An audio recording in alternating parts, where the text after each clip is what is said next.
साथियों नमस्कार, स्वागत है आपका वेट सोल्यूशन चैनल में। आज का वीडियो लेके आए हैं एक गोट पर। पशुपालक की कॉल आई कि हमारी जो गोट है वो बच्चा नहीं दे पा रही, तो अपने जाके देखा तो जो बच्चा है उसका सर वेजाइना से टच हो रहा था पाल्पेशन करने के बाद। तो जो उसके पैर है, जो पैर ऊपर जैसे आप वीडियो में देख रहे हैं इस प्रकार प्रतीत हो रहे थे जैसे पीछे मुड़े हुए हैं। और चेक करने के बाद पता चला कि ये अबनॉर्मलिटी है, बच्चा जो सही नहीं है, जिसके कारण जो है इसके पैर है वो आगे नहीं आ पा रहे और सर है जो आगे आया हुआ है। पर फिर भी अपने कोशिश की भी बच्चा है जो निकल जाए, नॉर्मल इसका पास्चुरेशन हो जाए। तो अपने कोशिश करने के बाद इसका सर तो जो वेजाइना के रास्ते से बाहर आ गया था, पर इसका जो बॉडी है प्रॉपर रूप से बाहर नहीं आ रहा था।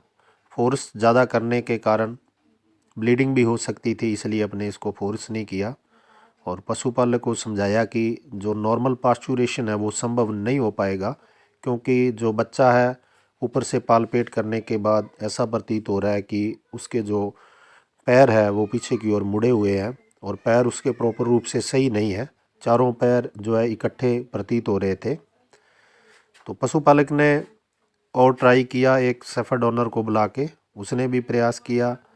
स्थिति वही थी, क्योंकि जगह छोटी होने के कारण अपने पूरा हाथ है अंदर नहीं दे पाते। अगर अंदर हाथ देंगे तो ब्लीडिंग होगी, जिसके कारण पशु की डेथ भी हो जाती है।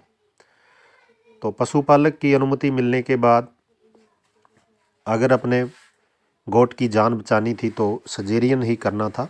सर्जेरियन के बिना जो बच्चा है वो बाहर नहीं आ सकता था।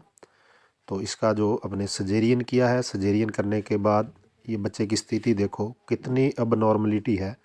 इसके जो पिछले पैर है वो भी 3 से 4 जगह पर मुड़े हुए हैं, अगले पैर भी 3 से 4 जगह से मुड़े हुए हैं और पीछे की तरह एकदम फिक्स हुए हैं। फ्लेक्सेशन नहीं है उसमें, जो कि मुड़ नहीं पा रहे आगे और पीछे की ओर। तो सर्जरी करने के बाद ये बच्चा है बहुत कठिन परिस्थिति में निकला। सर्जरी के कट लगाने के बाद भी ऐसी परिस्थिति में बच्चा निकला, क्योंकि अब नॉर्मलिटी थी, एक गेंद की तरह था, इकट्ठा हुआ था, सर उसका नॉर्मल प्रतीत हो रहा था। कुछ टाइम बाद जो फिट्स है वो डेड हो गया और जो गोट है इसको अपने आईवी फ्लूइड थेरेपी और साथ में एंटीबायोटिक दिया। ऐसी परिस्थिति ये देख रहे हो आप, बच्चा किस प्रकार है, इसके पैर पीछे की ओर मुड़े हुए हैं, आगे आना संभव ही नहीं था। ये देखो किस प्रकार फिक्स हुए हैं जॉइंट इसके, और ये आगे वाले हैं, आगे वाले तो एकदम पीछे फिक्स हैं, आगे आने की संभावना ही नहीं थी इनकी।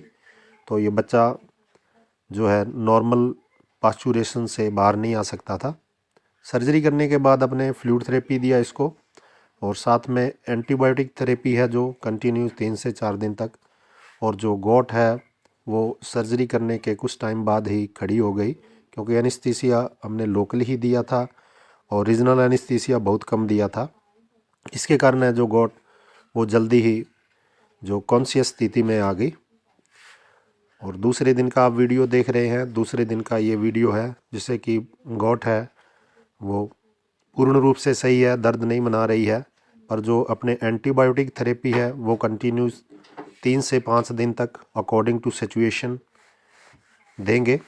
और साथ में एंटीबायोटिक खाने पीने में इसको नॉर्मल जो डाइट आती है वो नॉर्मल डाइट चल रही है। और जो गोट है वो पूर्ण रूप से सही है और इसका जो सर्जरी में अपने कट लगाया है उसमें भी कोई इन्फेक्शन वगैरह नहीं है। धन्यवाद साथियों। अगर वीडियो आपको अच्छा लगा तो लाइक, शेयर और कमेंट जरूर करिएगा। धन्यवाद।